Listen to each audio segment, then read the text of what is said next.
Bienvenidos al canal A Luz das Escrituras. Antes de empezar, no olviden suscribirse y darle a me gusta para ayudar a difundir el mensaje. Comencemos ahora nuestro recorrido por las historias bíblicas. El trono y el silencio. La muerte de David sumió a Jerusalén en un denso silencio. El joven Salomón asumió un trono marcado por la sangre de su padre, cargando sobre sus hombros la promesa divina.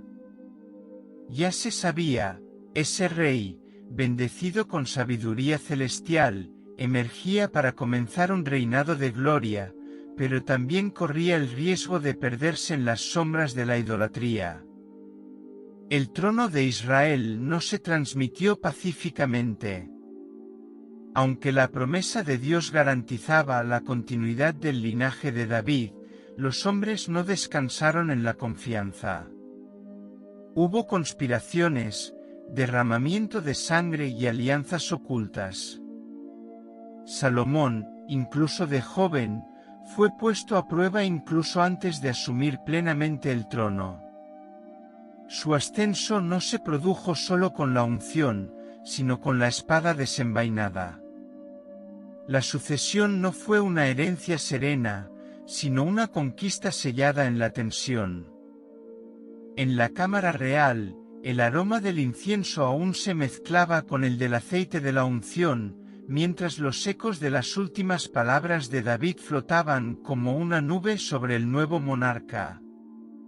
Su padre le había aconsejado ser fuerte, obedecer la ley de Dios y hacer justicia según el pacto con el Señor. Pero la ciudad, inquieta, seguía atenta para ver si este joven tendría manos firmes o un corazón vacilante. El silencio que envolvía Jerusalén era más que luto, era expectación, era miedo.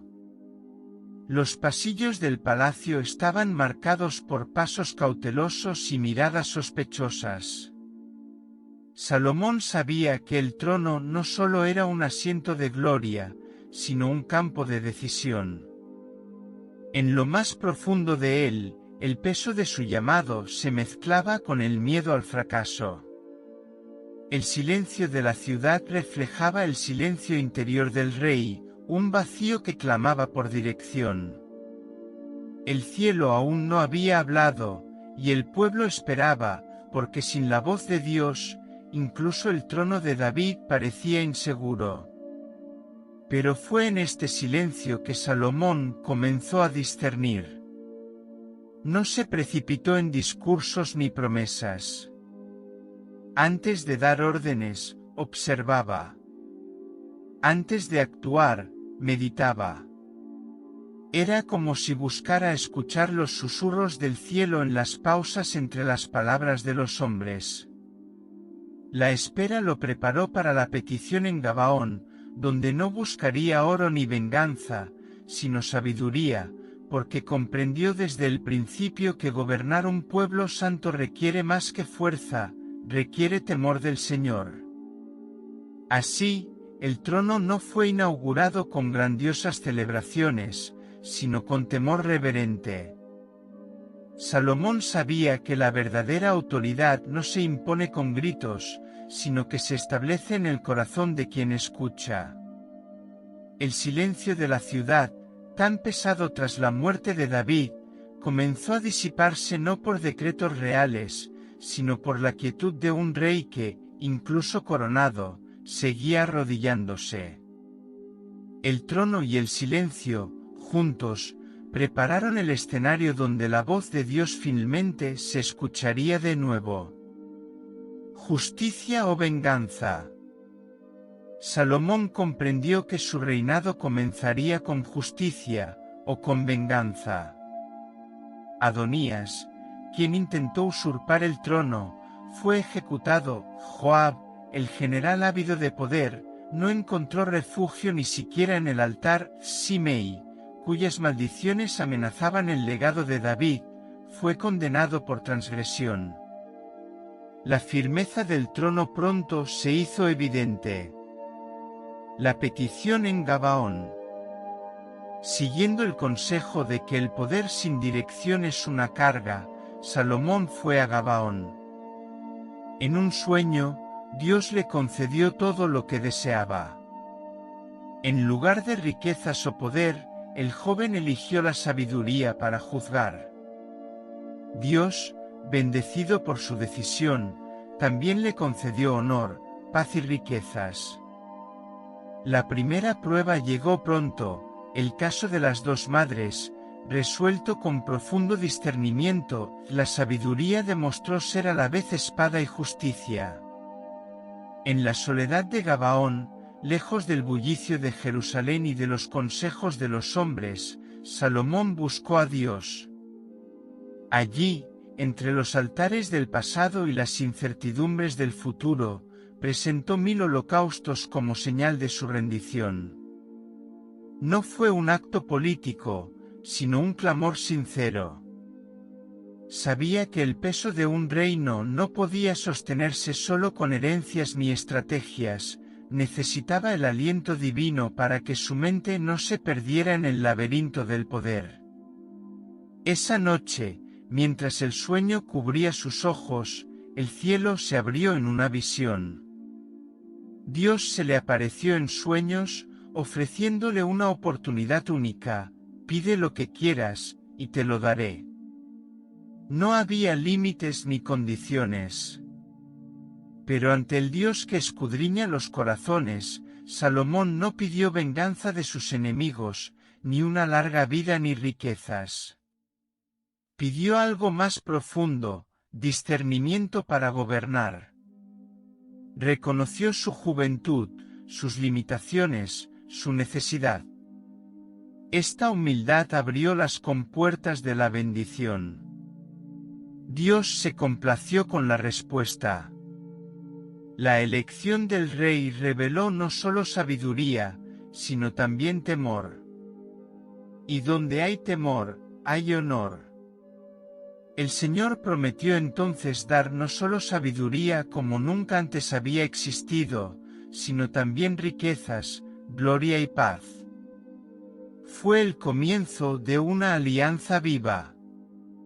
Gabaón, antes recordada como lugar de antiguos pactos, se convirtió ahora en un altar de respuesta divina. Allí, en el silencio del desierto, el rey recibió la visita del mismísimo Creador, y se marchó diferente. La sabiduría concedida pronto encontró la oportunidad de manifestarse. El juicio entre dos mujeres que peleaban por un bebé resonó por todo el reino. Con una sentencia que parecía dura, pero que revelaba un discernimiento sobrenatural, Salomón expuso el verdadero amor de una madre. Al escuchar la decisión, el pueblo no solo vio a un juez justo, sino a un rey a quien Dios le había dado entendimiento. Fue el sello de la aprobación divina en alguien que sabía escuchar más que hablar. A partir de ese día, la fama de Salomón comenzó a crecer. Pero no era una fama vacía, basada en conquistas o desfiles, sino un respeto que brotaba del temor de Dios. La sabiduría que había venido de Gabaón comenzó a guiar no solo los juicios, sino también las construcciones, las alianzas y los cánticos. Y todo comenzó con una elección simple pero profunda: preferir la sabiduría al poder. Porque quien busca el corazón de Dios recibe de él más de lo que se atrevió a pedir. Un reinado de gloria. El reino prosperó como nunca antes: paz, tributos provenientes de todas partes, abundancia. Salomón construyó el templo en 7 años, una obra monumental que combinaba madera fina, oro y querubines tallados. Al terminarlo, la presencia de Dios llenó la casa y el pacto se renovó. El lado oscuro de la gloria. Pero mientras se construía el templo, la rutina real se acentuaba, se construían fortalezas, se construían caminos y el trabajo arduo se extendía. Los matrimonios diplomáticos con mujeres extranjeras, incluida la hija del faraón, también trajeron altares externos y cultos paganos. La gloria también se alzaba sobre cimientos que ya amenazaban el templo. La gloria de Salomón era visible para todos, banquetes opulentos, oro en abundancia y una corte que impresionaba a reyes y embajadores. Pero tras el brillo del trono, la maquinaria del reino exigía cada vez más. Se convocaba a hombres obligatoriamente para las obras, los impuestos aumentaron y el pueblo comenzó a sentir el peso de un reinado que, aunque próspero, se alejaba del ideal de sencillez y justicia de la ley de Moisés. El esplendor crecía, pero el sacrificio recaía sobre los hombros del pueblo llano. Las alianzas matrimoniales, que parecían estratégicas para la política, abrieron puertas espirituales que antes habían estado cerradas. Las mujeres extranjeras trajeron no solo sus lenguas y perfumes exóticos, sino también sus dioses y ritos.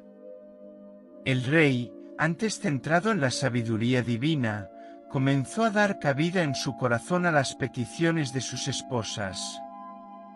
Aparecieron altares discretos en las montañas, y pronto se quemó incienso no solo al Dios de Israel, sino también a deidades paganas que antaño habían sido aborrecidas. Al principio, estas parecían concesiones inofensivas, gestos diplomáticos para mantener la paz con los reinos vecinos. Pero pequeñas desviaciones abrieron grandes grietas. El corazón de Salomón, que antaño había buscado sabiduría en Gabaón, ahora estaba dividido. Ya no pertenecía completamente al Señor. Y con el tiempo, esta división se hizo visible en las prácticas del reino, tolerancia al sincretismo, aceptación de prácticas extrañas y una frialdad gradual que alejó al pueblo de la pureza del culto a Yahvé. Los sacerdotes, que antaño servían bajo la nube de gloria en el templo, ahora veían el contraste entre la santidad del altar y la profanación de las montañas. El templo seguía siendo imponente, pero su exclusividad espiritual se veía comprometida. La gloria externa no borraba la decadencia interna. Era el comienzo de una caída silenciosa, no por la fuerza de los enemigos, sino por la erosión de los valores. El oro del reino no podía ocultar la herrumbre del corazón. Así, el lado oscuro de la gloria no era visible para el ojo distraído, sino que pesaba como una niebla sobre Jerusalén. El que había sido el más sabio ahora tomaba decisiones dudosas. El que había construido el templo ahora toleraba ídolos. Y mientras sonaba la música del palacio, el Espíritu del Señor comenzó a retirarse, poco a poco, como si respetara la libertad de un corazón que elegía amar otras voces. La semilla de la ruina. La reina de Saba se maravilló de la sabiduría, la riqueza y la opulencia de Salomón, pero la gloria desbordante, como hemos aprendido, quema el altar interior. Con el tiempo, imágenes de Astoret, Moloc y Quemos aparecieron en pequeños altares, señales de un corazón que se había desviado del pacto inicial. Se acerca el juicio. Se instaló el silencio divino. Los enemigos regresaron, Hadad el edomita, Resón el sirio. Pero quien más amenazaba era Jeroboam, un siervo fiel destinado a crecer entre el pueblo. El profeta Ahías, rasgando su manto real, anunció la división del reino, 10 tribus serían desarraigadas, 2 permanecerían con la dinastía de David. El fin del rey sabio. Salomón intentó actuar por su cuenta, pero no pudo detener el plan. Sus últimos escritos ya no eran consejos, sino lamentos, vanidad de vanidades, todo es vanidad. Murió sin aclamaciones finales, despertando como un rey que había caído en el silencio de Dios y el de un corazón quebrantado. En los últimos años de su vida, Salomón ya no poseía el vigor de sus días de gloria ni el discernimiento de los tiempos de Gabaón. Envejecido no solo en cuerpo, sino también en alma, comenzó a contemplar el peso de sus decisiones. La sabiduría, una vez, la fuente de guía, era ahora un espejo de angustia. Cada palacio construido, cada altar extranjero tolerado, se convertían en recordatorios de un corazón que se había alejado. Ya no era el joven que buscaba la sabiduría, era un rey rodeado de recuerdos y silencio. Los registros que dejó, especialmente en Eclesiastés, revelan un alma cansada, alguien que lo había probado todo y, al final, concluyó que todo era vanidad. Los placeres que una vez lo habían encantado ahora le parecían una niebla sin sentido. La sabiduría que lo había distinguido de los reyes de la tierra ahora lo confrontaba con su propia inconsistencia. Sus últimas palabras no eran el eco de un consejo para reyes, sino los gemidos de alguien que había visto el mundo y no había encontrado descanso en él. El pueblo que una vez había celebrado sus conquistas ahora murmuraba en silencio. Los impuestos pesaban mucho, el trabajo forzado marcaba generaciones, y el templo, todavía sagrado, parecía distante de la realidad de muchos. Salomón ya no era visto como el rey de la sabiduría, sino como el monarca cansado que había cambiado el miedo por la diplomacia y la fidelidad por la conveniencia. El esplendor de su pasado se desvaneció lenta y melancólicamente.